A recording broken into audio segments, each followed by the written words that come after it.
Bismillahirrahmanirrahim. Assalamualaikum warahmatullahi wabarakatuh. Alhamdulillahilladzi adhaba 'ana hazan. Inna rabbana laghafurun syakur. Amma ba'du.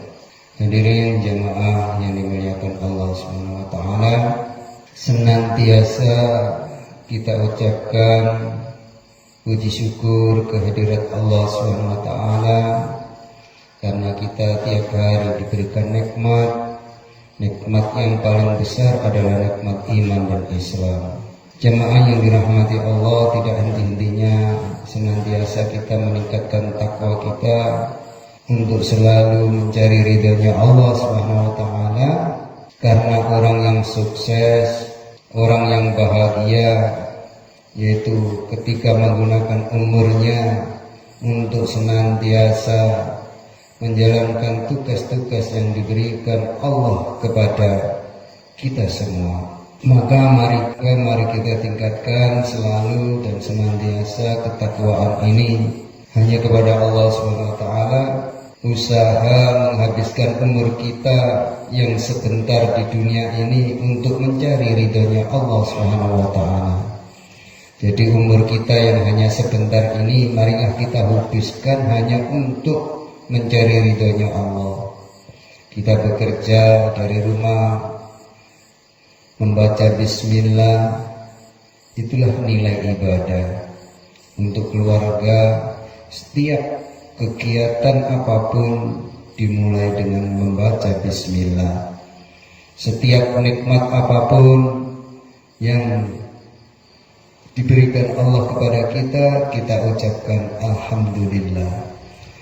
Setiap musibah apapun yang Allah berikan kepada kita, mengucap innalillahi wa inna ilaihi raji'un.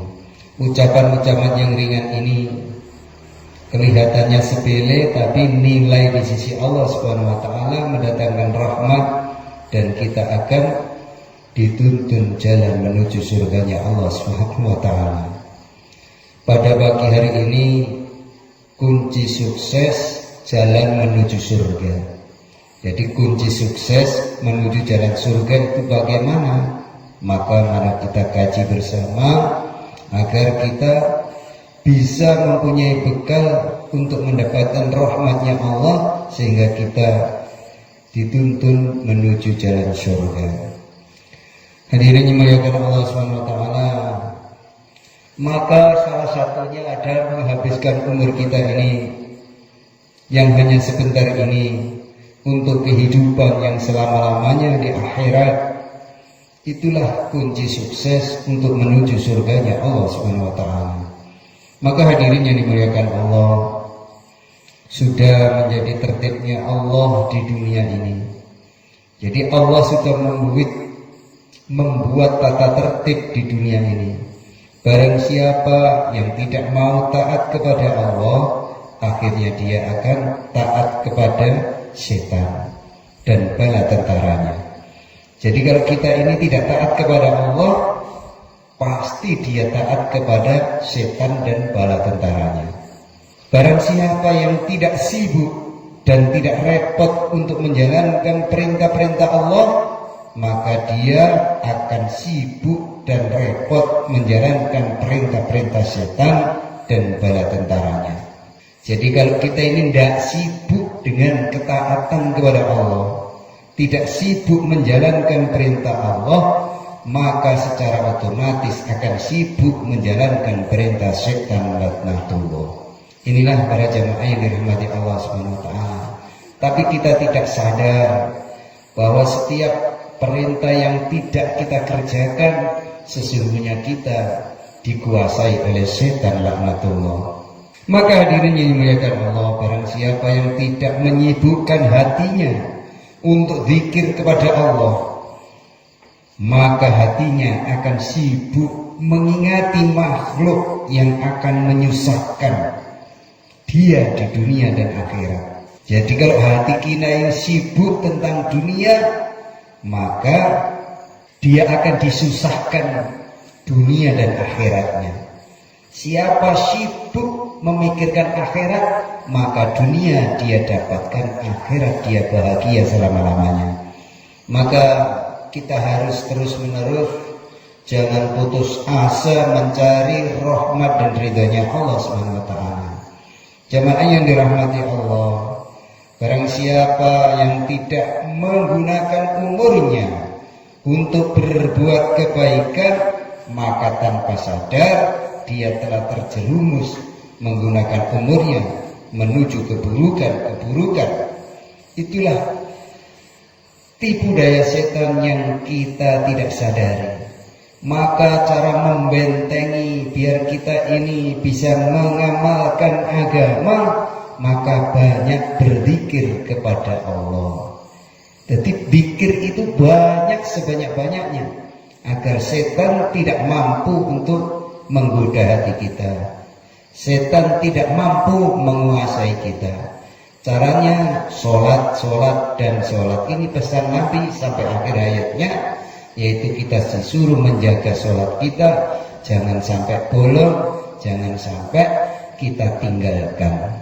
Karena meninggalkan sholat itulah sangat bahaya bagi kehidupan dunia dan akhirat.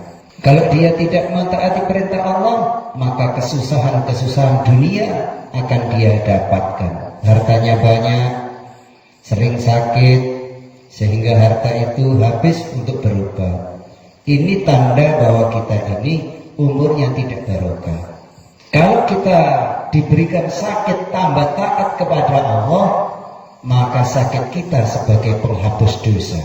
Maka kalau kita diberi sakit, makin taat kepada Allah, makin rajin untuk menjalankan sholat 5 waktu untuk berjamaah, karena sakit itu sebuah kabar dari malaikat bahwa kita akan meninggalkan dunia ini.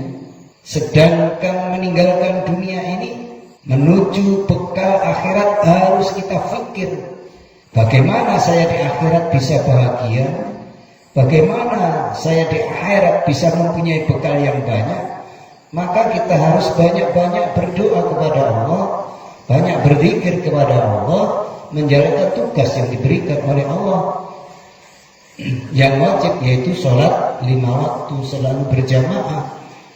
Maka ini harus kita kerjakan para jamaah, agar kita ini senantiasa mendapatkan ridho dari Allah Subhanahu ta'ala. Jamaah yang dirahmati Allah, barang siapa yang tidak menyibukkan dirinya untuk merukunkan orang-orang Islam, mempersatukan umat Islam, maka tanpa terasa ternyata dia telah memecah belah umat. Jadi tugas kita dihidupkan di dunia ini sebagai pengganti para nabi dan para rasul. Allah katakan sebagai khalifah untuk merawat bumi ini. Bagaimana bumi ini bisa damai, bagaimana antar tetangga bisa guyub rukun damai untuk amal agama. Ini tugas kita para jamaah. Maka perlunya selalu mendakwakan agama. Agama didakwakan itu perintah Allah, perkara hasil jangan dipikirkan. Nabi Ibrahim ratusan tahun dakwah, hanya mendapatkan 2 orang, Nabi Ibrahim dan istrinya Siti Syahra. Setiap dakwah dipukuli oleh umatnya sehingga pingsan, sampai berdarah, terus-menerus tidak putus asa, sampai akhir hayatnya hanya mendapatkan 2 orang saja. Maka dakwah itu jangan putus asa, hasilnya hanya Allah yang akan tentukan, kita sekedar menjalankan perintah Allah. Maka kalau merasa menyampaikan agama, belajar agama, mendakwakan agama akan merubah orang, itu niat yang keliru. Karena yang akan merubah hanyalah Allah Subhanahu ta'ala.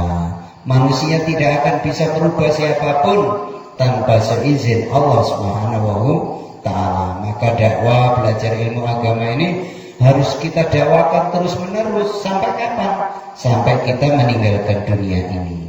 Sebagaimana dakwanya Nabi Muhammad SAW sampai beliau meninggalkan dunia ini, mengumpulkan 300 jamaah untuk berdakwah. Kemudian sebelum meninggalkan dunia ini, Rasulullah berpesan jaga sholat, jaga sholat, jaga sholat. Itulah sampai akhir hayatnya Rasulullah mendakwakan agama. Maka kita harus ikuti agar kita dibimbing dan dituntun untuk menuju surganya Allah Subhanahu ta'ala. Hadirin yang muliakan Allah Subhanahu wa ta'ala, barang siapa yang tidak sibuk untuk mempersiapkan akhiratnya, maka dia akan sibuk dengan perkara-perkara dunianya. Jadi kalau kita ini tidak sibuk dengan akhirat, pasti dipastikan mereka akan sibuk dengan dunia. Inilah diingatkan terus-menerus oleh para nabi dan para rasul agar kita ini tidak sibuk dengan dunia. Allah hanya suruh bekerja, yang mencukupi adalah Allah. Kalau kita ditakdirkan tidak menjadi orang yang kaya, walaupun siang dan malam kita bekerja tidak akan kaya, karena Allah tidak takdirkan itu. Kalau kita santai-santai aja, ibadahnya bagus, terus mau bekerja, kalau Allah takdirkan menjadi orang berkecukupan, pasti cukup. Maka siapa menjaga sholatnya, pasti akan aku cukupi. Itu janjinya Allah. Maka jamaah yang dirahmati Allah, marilah kita jaga sholat kita. Jangan sampai kita undur-undur, kita lalai dengan sholat ini hanya untuk dunia. Karena dunia ini akan kita tinggalkan. Tidak satu kerikil pun yang akan kita bawa. Yang kita bawa adalah amal kita. Yang kita bawa adalah tugas yang Allah berikan kepada kita, yang berupa sholat, zikir kepada Allah SWT, bersedekah, haji dan umrah. Itulah yang akan dihargai, yang akan bisa menghibur kita nanti di akhirat, yang akan bisa membahagiakan kita nanti di akhirat. Itulah para jamaah, maka kita perlunya selalu dan selalu belajar ilmu agama ini. Tidak ada pilihan lagi, seperti di akhirat itu hanya ada dua perkara. Jadi di akhirat itu hanya ada dua perkara para jamaah, hanya ada dua tempat. Jadi di akhirat itu juga hanya ada dua tempat. Tempat yang pertama di surga dan yang kedua di neraka. Orang yang menjalankan tugas yang diberikan Allah ketika hidup di dunia kok dia kerjakan, berarti dia ahli surga. Dan ketika dia tidak menjalankan tugas yang diberikan Allah kepada mereka, maka otomatis mereka sejak di dunia ini mendaftarkan menjadi penduduk nerakanya Allah SWT. Maka dunia yang sesaat ini marilah kita gunakan untuk amal agama. Di dunia ini hanya ada dua jalan. Nah, begitu jamaah. Jadi dunia ini juga hanya ada dua jalan saja, yaitu jalan menuju surga dan jalan menuju nerakanya Allah SWT. Tinggal pilih. Orang yang taat Allah berarti memilih jalan menuju surga. Orang yang tidak taat kepada perintah Allah berarti memilih jalan menuju neraka. Kenapa kita harus dipindah ke akhirat? Karena Allah ingin berbuat adil. Maka perlunya kita amal agama. Kalau kita tidak diberikan negeri akhirat alias kematian, maka tidak perlu beribadah, berbuat kebaikan, tidak perlu, karena kita hidup selamanya. Karena kita di dunia ini hanya sebentar, maka perlunya amal agama agar hidup yang kekal abadi, yang tidak akan bisa mati lagi di akhirat, itu bahagia selama-lamanya dengan cara mentaati, menjalankan tugas yang Allah berikan, yaitu yang berupa sholat dan kebaikan-kebaikan yang lain harus kita kerjakan. Jamaah yang dirahmati Allah, di dunia ini hanya ada dua amalan, yaitu amalan menuju surga dan amalan menuju neraka. Di dunia hanya ada usaha, dua usaha, yaitu usaha menuju surga dan usaha menuju neraka. Barang siapa yang tidak usaha menuju surga, maka tanpa sadar dia usaha menuju neraka. Barang siapa yang tidak mau ikut jalan menuju surga, maka dia akan menuju nerakanya Allah. Inilah para jemaah, kalau di dunia ini diberitahu oleh Allah lewat para rasul dan para malaikat, dunia itu juga hanya ada dua jalan. Jalan yang satu menuju surga, jalan yang kedua menuju nerakanya Allah. Maka supaya kita tidak menuju jalan neraka, maka harus kita taati agama ini, kita amalkan agama ini. Jemaah yang dirahmati Allah, marilah kita berdoa kepada Allah SWT dan selalu ingat kepada Allah supaya kita dimudahkan oleh Allah untuk menggunakan umur kita yang hanya sebentar, yang hanya sesaat ini, yang tidak lama ini dalam perkara-perkara yang diridhoi oleh Allah Subhanahu Ta'ala.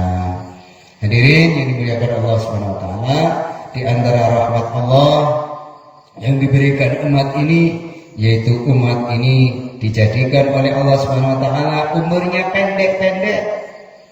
Jadi umurnya umat Muhammad ini pendek-pendek, tidak ada yang lama, sehingga susahnya di dunia ini tidak lama. Berdoa dengan umat-umat terdahulu, jadi berbeda dengan umat-umat yang terdahulu yang diberikan umur panjang ratusan tahun, bahkan ribuan tahun. Umat ini umurnya pendek, sekitar 60-70 tahun sudah selesai hidup di dunia ini. Kalau ada lebih itu bonus dari Allah, dan harus makin mendekatkan diri kepada Allah, karena sesaat bahkan detik, menit tinggal menunggu. Maka kalau kita umur 50 harus untuk selalu beritikaf di masjid, sehingga kematian itu akan menjadi indah, kematian itu akan menjadi kebahagiaan. Beda dengan orang yang sibuk dengan dunia, menghadapi kematian itu sangat menakutkan. Tetapi kalau orang sudah taat kepada Allah, kematian itu yang diharap-harapkan, karena itu wajib, tidak mungkin tidak. Semua manusia akan menuju kematian. Itulah tujuan Allah umur kita pendek, agar supaya susah untuk menjalankan agama ini tidak akan lama, sehingga dia cepat-cepat disusulkan nabinya. Jadi kita cepat-cepat disusulkan, didekatkan dengan Rasulullah apabila kita taat kepada Allah, dan apabila kita tidak taat maka akan berkumpul dengan Haman, Fir'aun, dan orang-orang zalim. Di sana tidak sempat untuk berkata apa-apa kecuali meraung-raung kesakitan, menderita karena penderitaan siksa di akhirat karena tidak amal agama. Maka ini harus kita sampaikan agar kita tidak kecewa ketika nyampe di akhirat, penderitaan yang tiada akhir kita dapatkan. Untuk itu para jamaah, agama ini harus kita amalkan supaya kita menjadi kekasih Nabi Muhammad SAW. Umur yang pendek ini maksudnya supaya kita mudah menjalankan agama. Jadi kita ini diberi umur yang pendek 60-70 tahun ini biar amal agama, susahnya amal agama tidak lama, sehingga kita menemui kebahagiaan yang abadi itu selama-lamanya dikumpulkan dengan para nabi dan para rasul. Maka para jemaah, kita harus menggunakan umur sebaik-baiknya untuk beribadah kepada Allah Subhanahu Ta'ala. Hadirin yang dimuliakan Allah, kita syukuri nikmat Allah ini, kesempatan yang sebentar ini kita gunakan untuk agamanya Allah. Jangan ada nafas-nafas yang kosong tanpa ibadah kepada Allah. Jangan ada anggota badan yang kosong tidak untuk taat kepada Allah. Jangan ada unsur, jangan ada umur kita, keluarga kita, anak istri kita yang tidak menguntungkan kita kelak di akhirat.